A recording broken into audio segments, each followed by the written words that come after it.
তো হাই, তোমরা সব কেমন আছো? আশা করছি তোমরা সব ভালো আছো। তো আজকের ভিডিওটা খুব একদম খাস হতে চলেছে, তো তোমরা দেখতে থাকো।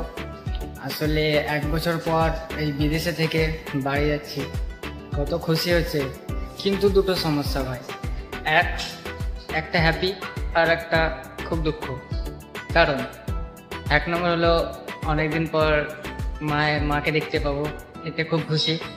আর 2 নম্বর হলো আমার টিকিট নেই, কারণ টিকিট কনফার্ম করার আগেই টিকিট পাইনি। ঠিক আছে, তো কষ্ট কেমন হবে একবার ট্রেনে দেখলেই বোঝা যাবে। যখন টিকিট নেই তখন কি আর করবো, কিছু করার নাই। তো ফাইনালি যেতেই হবে, তো যাওয়া যাক, তারপরে তোমাদেরকে দেখাচ্ছি। তো ভিডিওটাও অনেক লম্বা হতে পারে, কারণ 3 দিনকার রাস্তা। তো তোমরা সব দেখতে থাকো। তো বাড়ি যাওয়ার আগে চলে এসেছি একটা দোকানে, কারণ আমার একটা ছোট্ট পুচকি বোন আছে, তো ওর জন্য কিছু কিনতে এসেছি, খাওয়া দাওয়া আর চকলেট। সে বলেছে ভাই আমার জন্য প্যাকেট চকলেট এনো, ঠিক আছে। এই জন্য এসেছি দোকানে, কিছু কেনাকাটা করব। আর যেহেতু অনেক দিন পর বাড়ি যাচ্ছি, শুধু চকলেট নিয়ে গেলে তো হবে না, অনেক কিছু নিয়ে যেতে হবে, তাই না? তো দেখি কী কী নিয়ে যাচ্ছি, তো তোমরাও দেখতে থাকো আমি কী কী শপিং করছি বা কী কিনছি। হ্যাঁ, তো দেখো।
কেনাকাটা হয়ে গেল পুরো, এখন এবার বিল হবে। আর দোকানদার মানে প্যাকিং করছে। তো দেখতে দেখতে অনেকগুলোই সামান নিয়ে নিলাম, কোনো ব্যাপার না, অনেকদিন পর বাড়ি যাচ্ছি বলে কথা নিয়ে যেতে হবে, তাই না? এবার কেউ কেউ বলবে যে কিছু কিছু জিনিস তো যেগুলো নিল ভাই, তো এগুলো তো গ্রামেও পাওয়া যায়, গ্রামে কিনতে পারতে। কিন্তু ভাই বাইরে থেকে কিছু নিয়ে যাওয়াটা ফ্যামিলির জন্য একটা খুব আনন্দের ব্যাপার, খুব খুশি, বুঝলে? সে বিদেশে থাকুক বা নিজের গাঁয়ে থাকুক, বিদেশ থেকে নিয়ে যাওয়াটা অনেক খুশি, ঠিক আছে। তো তার জন্য এখানেই সব কমপ্লিট করি। সো ফাইনালি বিলও হয়ে গেল, কেনাকাটা হয়ে গেল। এবার দেখতেই পাচ্ছ 2টো প্যাকেট হয়ে গেছে। চলো এবার ট্রেনে যাওয়া যাক। তো ফাইনালি চলে এলাম স্টেশন, আর স্টেশনের নাম তো তোমরা দেখতেই পাচ্ছ, ত্রিশুল। তো এবার ভিতরে যাওয়া যাক। তো এখন টিকিট কাটবো, তারপর রেল স্টেশনে ঢুকবো। তো এখন টিকিট কাউন্টারে আছি, টিকিটটা কেটে নিই ঝটপট, তারপর যাবো রেল স্টেশন। তো ঝটপট টিকিটটা কেটে নিই। টিকিট কাটার পর ঢুকে গেলাম স্টেশনে। তো এখন ট্রেন আসতে এখন অনেক টাইম, রাত 12টার সময় ট্রেন আসবে। তো তার মধ্যে তোমাদেরকে আমি ঘুরে ঘুরে একটু স্টেশনটা দেখে দিই, আর তোমরাও একটু দেখে মজা নাও। তো চলো দেখা যায়।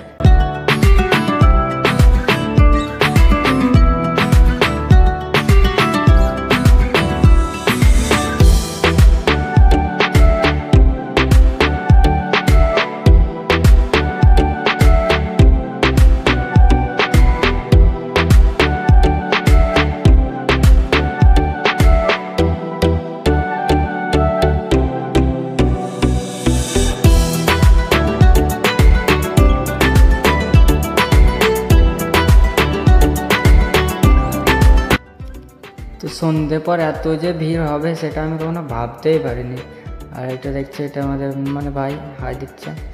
তো এত ভিড় ভাই, কি বলবো, এত ভিড়, মানে ভাবছি যে যাবো কেমন করে। তো কিছু করার নাই, যখন এসেছি তখন তো যেতেই হবে, আর খাতায় যখন নাম লিখেছি তখন তো কিছু করার নাই, পড়তে তো হবেই, সেই ব্যাপার।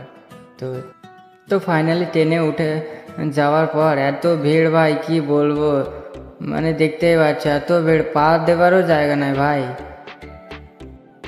ভালোই কষ্ট হবে সে, মানে বুঝতেই পারছি। আর যেহেতু 3 দিনকার রাস্তা, 3 দিন কিভাবে যাব সেটাই ভাবছি।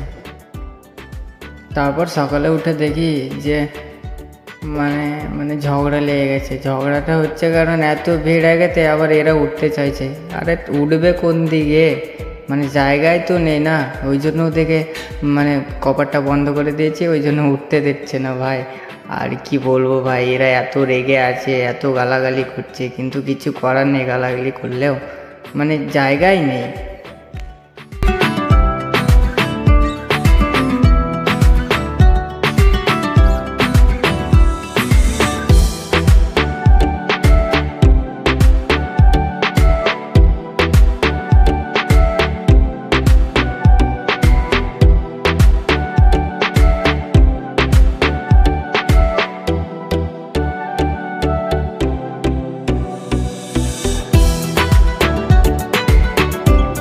আর দেখতেই পাচ্ছো ট্রেনে কত ভিড়, আর এত ভিড়ের মধ্যে আমি পোজ দিচ্ছি ভাই, কি বলবো, অবস্থা দেখো, আমার অবস্থা পুরো শেষ, পুরো কেরাসিন, মানে পড়ে গেলেও কেউ কুড়িয়ে নেবে না আমাকে এরকম অবস্থা।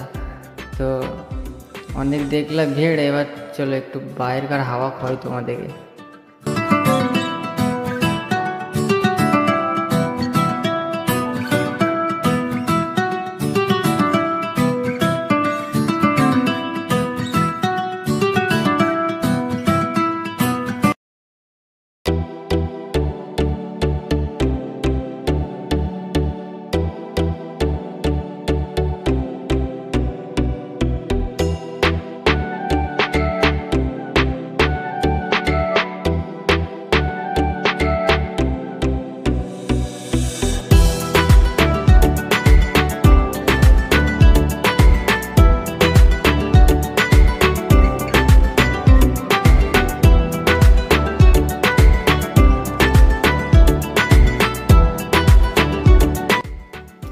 তো ফাইনালি 3 দিন পর চলে এলাম আমাদের সেই স্টেশনে, যার নাম হলো রামপুরহাট। তো চলে এলাম স্টেশনে, আর আমি নেমে পড়েছি, আর দেখতে পাচ্ছ অনেক লোক নেমেছে। তো তার সঙ্গেই আমার ভিডিওটা শেষ করলাম। তো ভিডিওটা কেমন লাগলো তোমরা বলো, আর যতটুকু পারলাম এই ভিড়ের মধ্যে তোমাদেরকে ভিডিও করে দেখালাম। সো ব্লগটা কেমন হয়েছে তোমরা কমেন্ট করে জানাও। আশা করছি ভালো লেগেছে, যদি ভালো লাগে লাইক আর সাবস্ক্রাইব করে দিও চ্যানেলটাকে। বাস কষ্টটা তো দেখতেই পেলে, যে টিকিট না থাকলে কষ্ট কেমন হয়।